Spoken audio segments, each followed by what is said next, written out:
Yəni, necə ki, hədisdə gəlib, möminlər bir bina kimidir. Bir-birini tamamlayırlar. Əgər bir mömin qardaşda bir şey görsək, gərək hamımıza təsir etsin. Ən azından ona bir yardım edə bilməsək belə, içimizdə bir hiss olmalıdır ki, Allahım, dua etmək. Nə bilsən, sənin duan səbəbi ilə nə xeyirlər gələcək ona.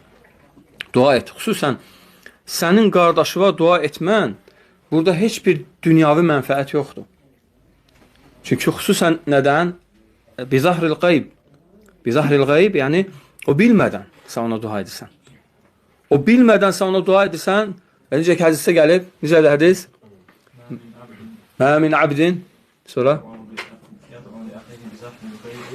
İllə aləkəm misli, əhsən. Deyir ki, elə bir qul yoxdur ki, yəni öz qardaşına, yəni arxadan ona xeyirli dua etsin və ona bir mələk deməsin ki, sənə də eyni mislisi olsun. Sənə də eyni qədəri olsun. Yəni, əgər biz qardaşımıza dua etsək, Allahım bu qardaşıma xeyir ver, Allahım bu qardaşıma müvəffəq elə, Allahım ona xeyirli ruzi ver.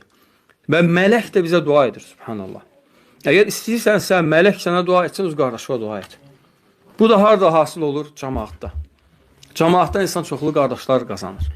Həqiqətən, cəmaatın şirinliyi, bərəkəti başqadır, məscidin şirinliyi başqadır. Bunu yalnız məscidə bağlı olan insanlar bilər.